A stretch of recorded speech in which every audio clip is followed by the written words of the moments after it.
জগদ্ধাত্রী পুজো কেন করা হয় চলুন জেনে নিই। মা জগদ্ধাত্রী পুজো মূলত করা হয় অহংকার এবং জ্ঞান ও ভয় দূর করার জন্য, যাতে মানুষ বিনম্র, জ্ঞানী ও ন্যায়ের পথে চলতে পারে। জগদ্ধাত্রী পূজার কারণ ও তাৎপর্য। 1 নম্বর হচ্ছে ধারণ করার প্রতীক।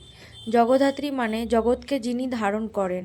বিশ্বাস করা হয় মা জগদ্ধাত্রী সেই শক্তি যিনি এই মহাবিশ্বকে টিকিয়ে রাখেন। তাই তাকে পুজো করা মানে সৃষ্টিকে, জীবনের স্থিতি ও শান্তিকে সম্মান করা। অহংকার বিনাশের শিক্ষা।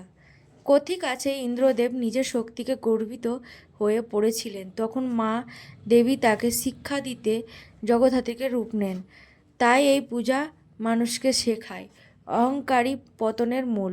সত্যি হলো নম্রতা ও ভক্তি। 3 নম্বর হচ্ছে দুর্গার শান্ত রূপ। দুর্গা পূজার পরে কার্তিক মাসে মা জগদ্ধাত্রী পূজা করা হয়, কারণ তিনি দুর্গার শান্ত ও স্থিতিশীল রূপ।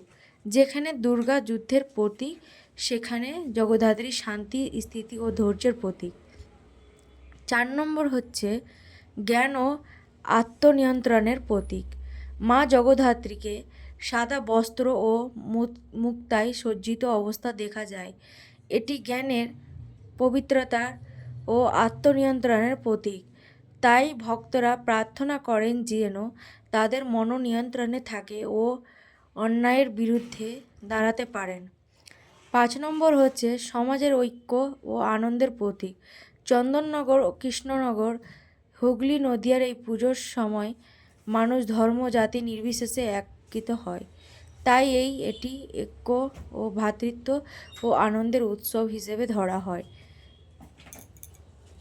আরও তথ্য জানার জন্য চ্যানেলটি সাবস্ক্রাইব করে রাখুন, আর আমার ভিডিওগুলি ভালো লাগলে লাইক, কমেন্ট, শেয়ার করে দিবেন।